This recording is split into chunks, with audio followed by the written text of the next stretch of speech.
प्रिया सरोज जी। धन्यवाद अध्यक्ष महोदय, आज आपने इतने महत्वपूर्ण विषय पर मुझे बोलने का अवसर दिया। अध्यक्ष महोदय, लोकतंत्र में सबसे बड़ी जिम्मेदारी केवल कानून बनाना नहीं होता, बल्कि सुनिश्चित करना होता है कि कानून के पीछे की नीतियां भी उतनी साफ और ईमानदार हो। अध्यक्ष महोदय, जल्दबाजी में लिए फैसला इतिहास में गलत बन जाते हैं, सोच समझ कर लिया फैसला देश की तकदीर बन जाती है।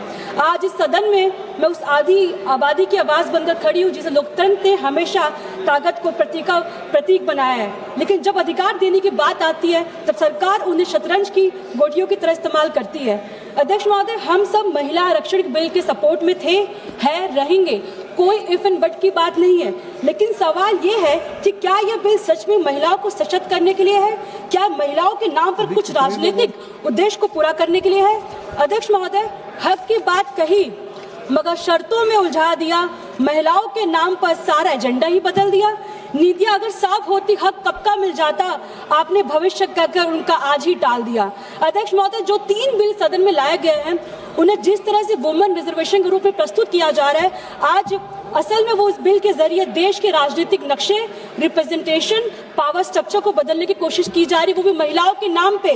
देखिए टाइमिंग, देखिए आप, राज्य के चुनाव से ठीक पहले स्पेशल सेशन बुलाया गया, तो ये कोइंसिडेंस नहीं, कैलकुलेशन कहते हैं अध्यक्ष महोदय से। इस बिल में बहुत सारी समस्या है, जैसे आर्टिकल 82 अमेंडमेंट, महिला आरक्षण के नाम पर डिलिमिटेशन को सरकार की मर्जी पर छोड़ देना। पहले हर सेंसस के बाद यह प्रक्रिया अनिवार्य थी, नए बिल के बाद अब सरकार जब चाहे तब कर सकती है। दूसरी बात, पुराने आंकड़ों से नई सीटों तक तय करना रास्ता खोल दिया गया है, यानी 2011 के जैसे सेंसस के आधार पर 2029 के चुनाव कराया जाएगा। इस पे 2 लाइन कहना चाहूंगी। पुरानी आंकड़ों से नया इतिहास नहीं लिखा जाता, सच्चाई छुपाकर लोकतंत्र चला नहीं जाता। तीसरी बात, लोकसभा की सीट 850 तक बढ़ाने का प्रस्ताव है, इससे कुछ राज्यों का प्रभाव बहुत बढ़ सकता है और क्षेत्र असंतुलन पैदा हो सकता है। चौथा, महिलाओं को तुरंत आरक्षण नहीं दिया जा रहा, उससे डीलिमिटेशन लिंक किया जा रहा है, यानी अधिकार अभी नहीं मिलेगा, पहले सीटों का नक्शा बदला जाएगा।